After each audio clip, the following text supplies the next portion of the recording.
नमस्कार दोस्तों। आज मैं आपके लिए लेकर आया हूँ एक और रसभरी कहानी। मेरा नाम सोहन है।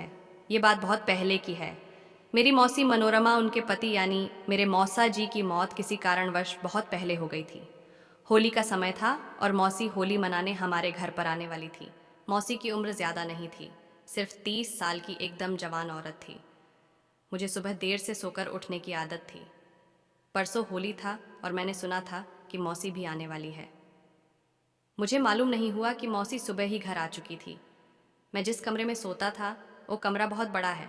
घर के सभी लोग वहीं आकर बैठकर बातें करते थे। मैं उसी कमरे में सो रहा था। सुबह के 9 बज रहा था। मौसी मेरे पलंग पर बैठी थी और माँ नीचे ज़मीन पर बैठी। दोनों आपस में बातें करने में व्यस्त थीं।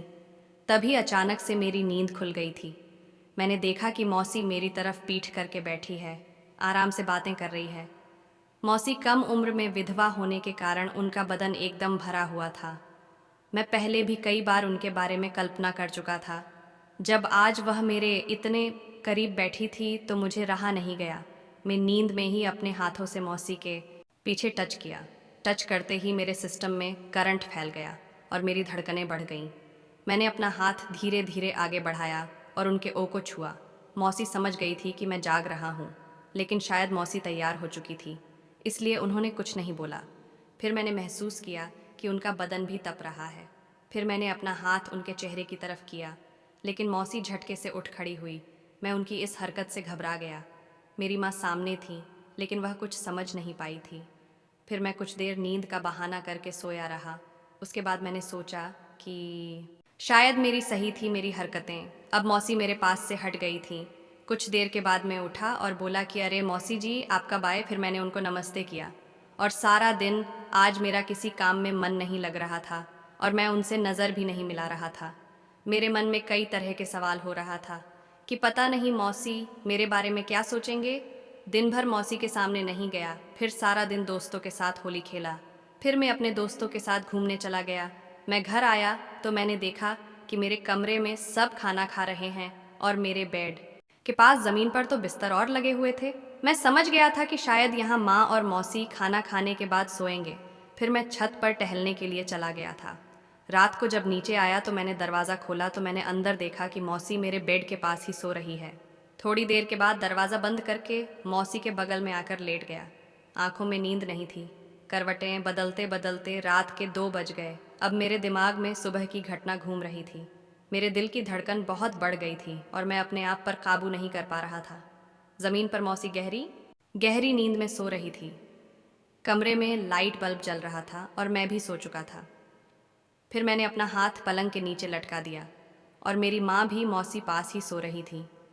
मेरा मन कर रहा था कि अभी जाऊं और मौसी के साथ अपनी सारी ख्वाहिशें पूरी कर लूं। मौसी के साथ सब कुछ करने को कर रहा था जो कि एक पति का अपनी पत्नी के साथ करने को करता है। मेरे मन में बहुत तरह तरह का ख्याल आ रहा था, जैसे बच्चा किसी खिलौने को पाने के लिए जिद करता है। मेरा मन में मौसी को पाने के लिए वैसा ही कर रहा था। मेरे मन का ऐसा ललचाना बहुत ही आम था और मौसी भी बहुत ही हॉट थी। उन्हें देखकर मैं तो क्या अच्छे अच्छों के पसीने छूट जाए। फिर मैं तो अब भी नया नया जवान हुआ था। फिर मैंने अपना हाथ कुछ देर तक उनके पैरों पर ही रखे थे। फिर उनके तरफ से कुछ हरकत नहीं देखकर अपना धीरे धीरे हाथ ऊपर की तरफ सरकाने लगा और उनके झोली के अनारों के बीच डाला दिया।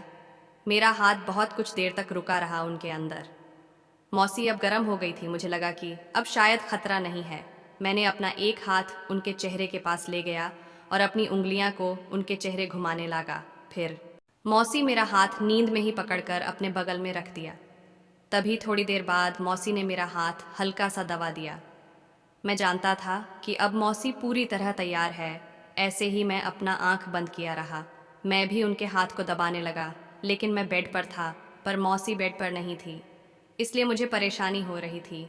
बगल में मम्मी सो रही थीं। मुझे डर भी लग रहा था। मौसी के मुंह से कुछ अलग तरह की आवाज़ें निकल रही थीं। बहुत गर्म हो चुकी थी। फिर मैं मौसी के कान में कहा कि मैं बाहर जा रहा हूँ, आप भी धीरे से बाहर आ जाओ। मैं धीरे से दरवाज़ा खोलकर बाहर आ गया। हमारा आंगन चारों तरफ दीवार से घिरा है और वहाँ अंधेरा भी था। फिर मौसी थोड़ी देर के बाद मौसी भी बाहर आ गई। अंगने में ज़्यादा अंधेरा हो गया था। क्योंकि ज़्यादा रात हो गई थी। उनकी सांसें ज़ोर से चल रही थीं। फिर मौसी ने मेरा एकदम से हाथ पकड़ लिया था, जिसको को देखकर मैं पागल हो गया। मुझे ज़ोर ज़ोर अपनी ओर खींचने लगी और धीरे से कान में बोली, और कितना गरम करोगे? जल्दी से अपना अपना बैट निकालो और क्रिकेट मैच शुरू कर दो। मैंने धीरे धीरे करके मौसी के साथ क्रिकेट वाली हरकतें स्टार्ट कर दी और अपना बैट से चौका छक्का मारने लगा और मौसी भी बॉलिंग करने लगी। लेकिन किस्मत ही हम लोग का ख़राब था। हम लोग मैच अभी लास्ट कगार पर पहुंचने वाला ही था कि मेरी मम्मी पहुंच गई, लेकिन मैं अपने मम्मी को नहीं देखा, क्योंकि आप लोग खुद जानते हैं कि मैं किस पोजीशन में था और माँ सीमा पर पहुंच गई। उसके बाद क्या हुआ कहानी को अगले भाग बता देंगे। दोस्तों, ये कहानी एक मनोरंजन के लिए आई है, अपने दिल पर मत लेना। दोस्तों, इंसान को किस्मत से कम और भाग्य से ज़्यादा नहीं मिलता है।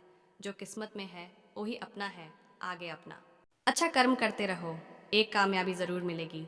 हमारी कहानी कैसी लगी ज़रूर बताएं और हमारे चैनल को सब्सक्राइब करें। धन्यवाद।